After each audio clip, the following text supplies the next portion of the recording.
Z Across LC with your hosts, Jeff Alsman and Cody Zitman. And welcome to this edition of the A to Z Across LC podcast. Jeff Alsman here and sitting in for Cody Zitman today. It's the legend himself, Mike Lemons. And Mike will probably be seeing a lot of you and probably producer O as well as Cody's on assignment, as they say, and he will be for most of the spring with the the softball team here at Lewis and Clark. Yeah. That's okay. I mean, many of the time, Dave or I have to be here anyway, so it's not like we're never might as well be getting some airtime. It's not like we've never been behind a microphone. So that's true. That'll be okay. So welcome to you to the A to Z podcast. Thanks for filling in. I know Cody appreciates it. He likes taking care of the softball program, and we'll probably get a chance to see some softball here as we do some of our broadcasting and whatnot moving forward into the spring schedule. Today, though, we've got a neat program. We're going to be talking to Alex Ferguson, the baseball coach, to find out what's going on here in the early season for our Lewis and Clark baseball team. And then, of course, March is right around the corner, and that's Women's History Month. And we're going to have Dr. Kelly Oberniefman in to talk about some of the celebrations, and one specifically that sounds really cool that she's kind of heading up. Yeah, it's called Ride or Die, Sister. It's the Women of the American Revolution and music that was spawned from that. And she's going to give a presentation on Wednesday, March 4th here on campus that talks about the women's role in the American Revolution and some music that goes along with that. And when we talk to her today, we're going to play some of that music that will be featured in that presentation. That'll be cool. Any of that going to break the top 40 chart on the WLCA? Probably not. Probably not. But how interesting is that, though? That's, I think it's really cool. I'm a history guy anyway, so I really, really enjoy that. And I've previewed some of the music that's going to be a part of this presentation, and it kind of has a like an Irish Scottish pub feel. Oh, really? Yeah. It kind of reminds you of that type of stuff. So, I'm excited to talk to her and about this event. I think probably not the kind of stuff you can karaoke to, though. Well, why not? Maybe. Well, I guess if you had the words, take the time to learn it and you know the words. Why not? You didn't do that? No, but I can tell you, I have been to Irish pubs, and there's a few songs because I've been at Irish pubs, right? That I kind of know the words, and you sing along. And that's kind of cool. Not that I've never done karaoke. So are you going to try? You're going to try to sing along today, or we're just going to play it? We're going to play it. Maybe Kelly will sing along. Well, maybe. I'm not going to put her on the spot. Yeah, no, I won't do that. Shall we go ahead and take a break and get going? Yep. Take us out. We are. LC A to Z. What's up? It's Mike Keith. What's up, bro? Let's get back to spotlight other amazing alumni and how they discovered their path at Lewis and Clark. Let's jump into it. This is Libby Coops. Libby was a math major who graduated from Lewis and Clark in 2010. She's a math teacher and the girls golf coach at Edwardsville High School. She even has her LC diploma in her classroom and always tells her students how life-changing Lewis and Clark was for her. I'm Libby Coops, and I'm a trailblazer. Welcome back to the A to Z Across LC podcast. Jeff Alsman and Mike Lemons with you. We're joined in this segment by the Lewis and Clark baseball coach, Alex Ferguson. Alex, welcome to the podcast. Thanks for having me. So Mike and I are both, big time baseball fans. We just love that sport. At least I do. I don't think I'm speaking out of turn, right? No. I played some baseball back in the day. That's probably I've heard Jeff's stories, so yeah, that's true. But we're not going to tell any of those. So give us it's early in the season, obviously, but and the weather's probably impacted quite a bit. But give us a little, just kind of an overview of what you've noticed so far and what your expectations are. Yeah, coming in the season, we knew we were going to be young. We only had pretty much 3 returning guys that had time last year that got significant at bats. So we knew we were going to be young, dealing with a little bit of injuries early on. Lost one of our catchers to an injury. He's going to be out for a month. Our starting shortstop, Tristan Wargo's been out. We actually get him back tomorrow. And then one of our sophomore outfielders, Harrison Rakers, kind of pulled his hamstring. He ended up playing this weekend, but he was a little hobbled for a couple games. So we knew we were going to be young. Injury bug hit.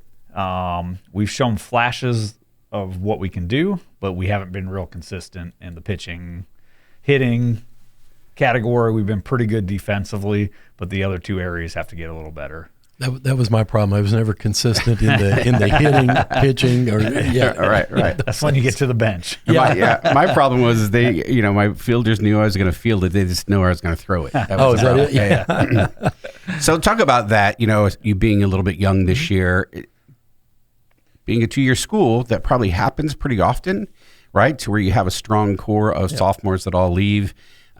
Is that better to have that every other year, or to have a split squad that every year you're replacing half the team? I usually like to have more balance where we have a number of freshmen that play. Last year, we ended up having a ton of transfer kids that came in, so it made us older that last year. And then they all graduated. The freshman class, they didn't play as much as in some of the years past. I know by next year, a lot of these guys are getting significant playing time. That will help build for next year. But obviously we're, building on this year. Still very early. We're going to get some guys healthy, get some guys back. We have a couple of our pitchers that weren't quite ready to pitch yet that are going to be some of our top guys. So once we get them going, probably by the Vincennes series they're going to be throwing. So we're kind of waiting on them to kind of heal up and get ready. So it sounds like my observation early is he has the St. Louis Cardinals front office playbook. Is that it? That just sounded like right down the. They might have a little more money than us. Well, yeah, that's probably true. Yeah. So, pitching is so important at all levels for that matter. But when you have a couple of arms you can rely on, it makes a whole lot of difference, doesn't it? Yes. Last year, we started 3 sophomores last year. Marcus Payne has been our one returning starter from this year. So it's just early on is figuring out who can start. So we try different guys, see who's going to be better in the bullpen, see who's going to be better as a starter. So that takes a little bit of time. Some of those guys that were freshmen last year that pitched out of the bullpen, they're going to slide over to the starting role. So it's just getting that consistency, figuring out what roles are best for guys, who can see a lineup 2 or 3 times through, and who's going to be a guy that, might be one inning and then get him out. And most of the guys coming out of high schools probably were starting pitchers, and now they've got to be able to make an adjustment possibly. Yeah, I would say majority of them are. We do have some that were relief pitchers in high school, and we kind of keep them that way.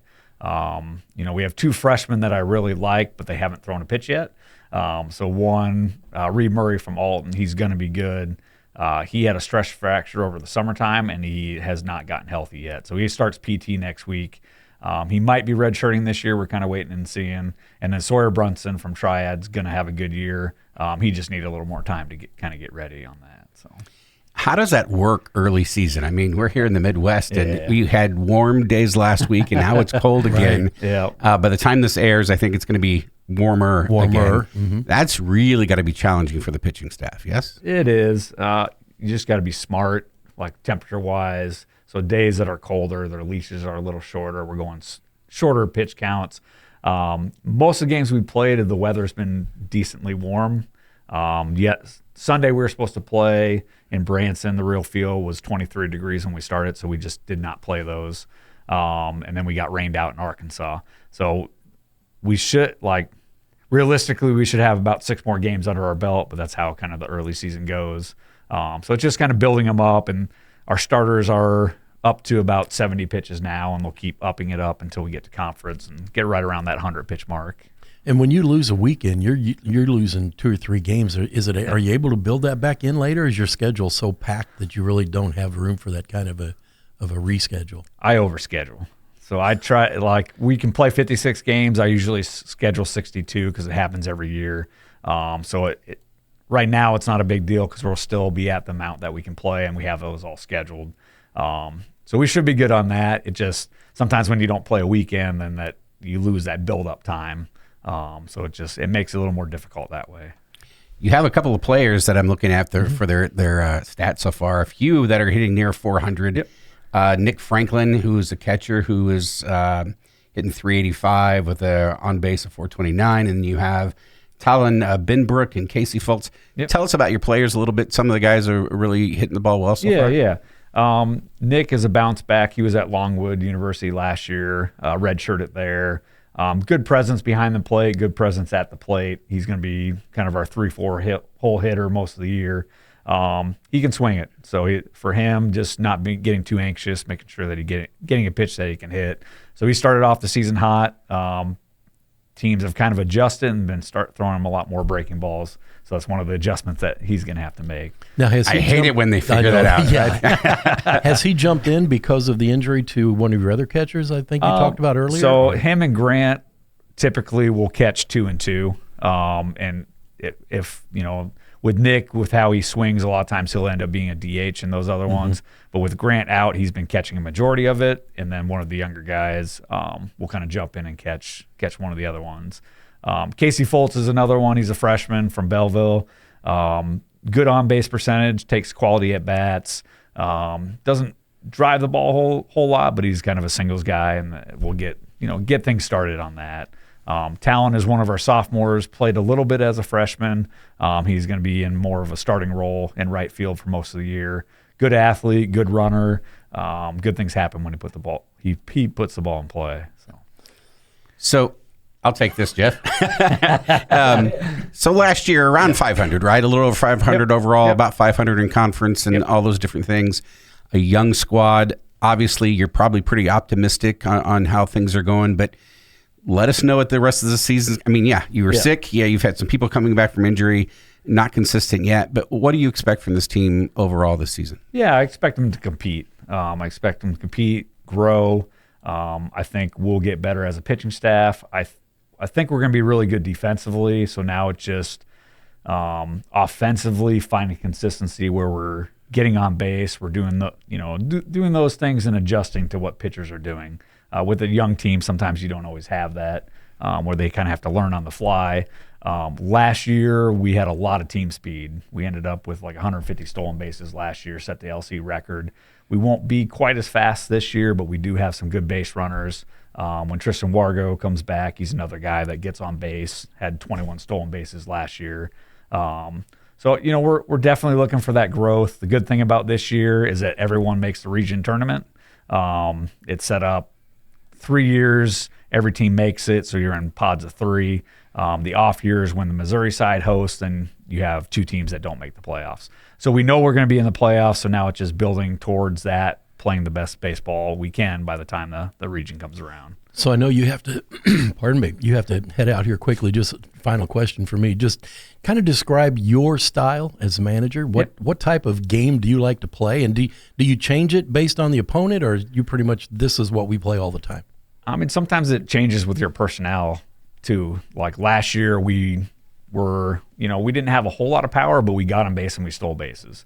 That's kind of, I like a little balance, guys that can hit with a little pop, but I also like to recruit guys that can steal and run the bases. I like to be real aggressive on the bases that way. So, and sometimes it will change depending on who you're playing. Some teams hold guys on a little better. Some guys have good catchers. So it just depends on the team that you're playing. If they give us an inch where the pitcher's really long to the plate, I'll send a lot of guys, and we'll try to be aggressive that way. We should have asked him if he's an analytics guy or a managed by gut guy. If you give me a bigger staff, I'll be a little more analytical. I was going to say, I don't know that we have that kind of budget to do the analytics too much. Yeah. Well, Coach, good luck on the rest of the season. This weekend, you've got an invitational that we're hosting, I guess. Yep. And then just great success to you and the team this year. All right. Thanks for being with us, guys. Thank you. We'll be back with more. We are. LC A to Z. What's up? It's Mike Keith. What's up, bro? Back to spotlight other amazing alumni and how they discovered their path at Lewis and Clark. Let's jump into it. This is Tom Wells, an assistant chief of the Godfrey Fire District. He has been a firefighter and an EMT for over 20 years. Tom is currently an instructor in the Lewis and Clark Paramedicine program and has 2 degrees from LC, fire science and nursing. I'm Tom Wills, and I'm a trailblazer.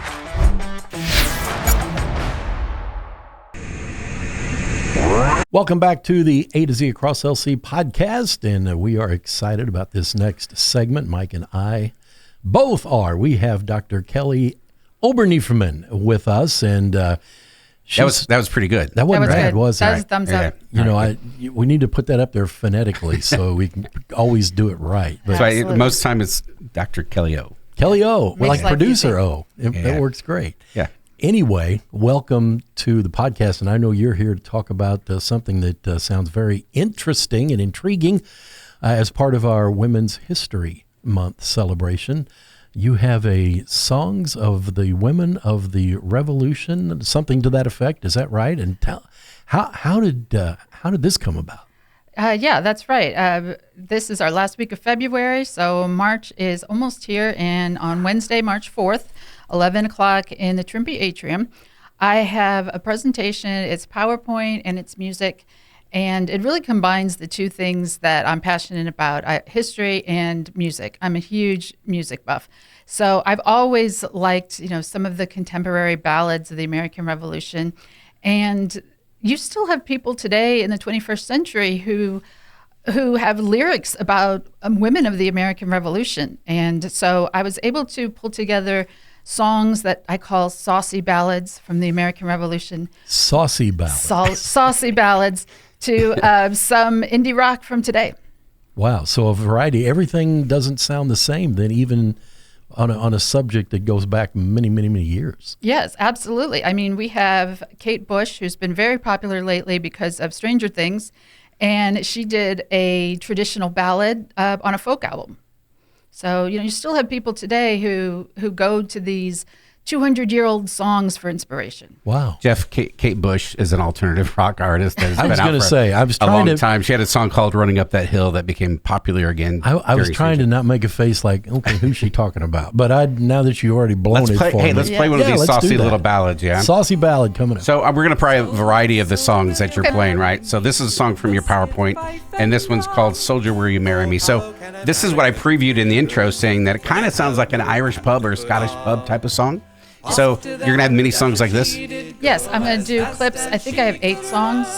And the ones that talk about the woman who stepped in and fired the cannon for her wounded husband, that one usually is associated with Ireland. They call her Molly Pitcher. Molly is, a nickname that you see a lot with the Irish. And they use a lot of Irish poets use Molly Pitcher for inspiration.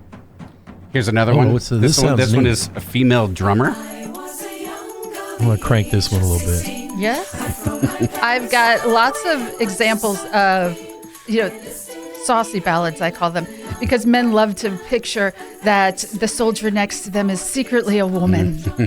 And you have all of these, like the Kate Bush Handsome Cabin Boy song. It's a ballad about how women might be sneaking into the Navy and they discover this handsome cabin boy is pregnant. Let's do this one, all right? So this one may make the rotation. Might make the WLCA? Yeah. Okay. Oh, I got to crank this one big time. We'll have to let this go for a second. Yeah.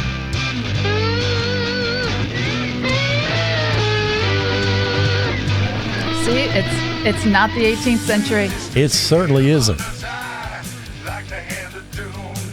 I love it. Ride or die, sister. Yeah. I think this No could kidding. go. Yeah, maybe. So bringing in the newer element. This is an older song. Yes. Well, no. oh, This one, the Emily Dickinsons, they took the story of Molly Pitcher, which gotcha. is, 250 years old this year, and turned it into, I guess you would say, female empowerment ballad, a rock song. That's cool. So you're going to be featuring music. Obviously, we just played some of that and plenty of songs, right? I've looked at kind of your presentation. There's plenty of songs that you're featuring. But it's more than just that, right? It's more than just that, and it's women's role in the American Revolution. Tell us a little bit about that, or some of the things that you'll be talking about on the 4th. Absolutely. Women were involved in the American Revolution from the very first protests. Men could not have done without unless women came up with substitutes for things in the home. So I've got newspaper clippings and speeches and poetry about women who boycotted. At the same time, you've got like Boston Tea Party, stuff like that. But then as the war breaks out, and this is our 250th American Revolution anniversary, so I was looking for American Revolution for Women's History Month. And you have so many women who went with their husbands because the husband still needs someone to cook and do their laundry and clean their tent, or I never thought about that. or nurse them, Right. through so many illnesses and warfare. And so a woman does not want to be left at home on a farm on the frontier just waiting for the Indians and the British to come burn down her house. So she's going to go with her husband. Right. So we're talking about ways that women participated. Like I said, everything from boycotting to the famous urban legend of Molly Pitcher, whose husband was a cannoneer and he is shot and she takes over the cannon. And so I'm going to talk about the women who were the inspiration for the legend. So how much research did you have to do to come up with all these extra stories? She's a history professor. Well, I know that, like but I mean, you 30 still. years. I was going to say, you still just can't, instant recall. Sure. I wouldn't think. No, I would say I've always been interested in this, so I would say decades. But I have to tell your listeners that, with this being the 250th anniversary, if they wander through a bookstore, through Amazon, you're going to see so many books coming out this year. You're going to be so many new perspectives because they want to honor women who participated along with men. I'm sure that you watched it, and I don't want you to necessarily make it, whether you liked it or not. I really enjoyed it. It's the Ken Burns, The American Revolution, a documentary that just came out. Several parts, right? 3 or 4 part series. If you haven't watched it, it's amazing because it tells you all those stories you didn't necessarily know. Things about our forefathers before where we'd always praise them. It showed them in a different light, or how women would often travel with the soldier husbands and do things at camps, things that I just didn't learn in school that I thought was very, very cool. Yeah, I have it on my DVR. It is 6 episodes, 12 hours, so that's a lot. And I thought I would knock it out over Christmas break, but I'm still on episode 2. But it is Ken Burns, and I love Ken Burns because he tells the personal stories. He reads their letters and diaries. Yeah, it's really cool. This was on PBS. Netflix? Oh, PBS. Yeah, okay. And Ken Burns put it together. He worked with his daughter on this too, I believe. And it's pretty cool. They tell you a perspective of the American Revolution that unless you're a history professor, you probably didn't know. At least I didn't know. Interesting. Yeah, that really does sound. I love history also, but I just don't take the time to do all the. Well, you don't have to do the 6-part series. You can come on March 4th and get that's true. You can get the capsulated right. version. Right, yes, right. I'll give you an hour instead of 12. Right. So we were talking earlier. Are you going to sing along on any of the songs? No, nobody wants that, Jeff. Nobody. We thought we might be able to get you to. Yeah, we thought maybe you could something. do a nice little, just a verse or two. No. Okay. Well. Anything else you'd like to tell us about this? I know that for students, it's a diversity council event, so there's going to be some free pizza for people who join, which is also great for students. But absolutely, anything else you might want us to know or encourage people to come and why they should come participate? I just think that it's a lot of fun stories that you might not expect, and it's a different look at the American Revolution. It's the behind the scenes, and there's some scandalous stuff, and like I said, some women dressing up and being with the soldiers, and like I said, a lot of men have this fantasy of if there's a woman among us, the idea of like Mike was saying, like you'd expect it in a bar, a song right. And she's secretly a woman. You know what I think we should do? Play it out. Yeah, let's go out with the rock one, the alternative one. Okay, so March 4th, next Wednesday at 11 o'clock in the ATC, the Trimpe Building, you get to see Ride or Die, Women of the American Revolution presentation by Dr. Kelly O. Dr. O, thanks so much for your time. Sure, thanks for having me. Elsie.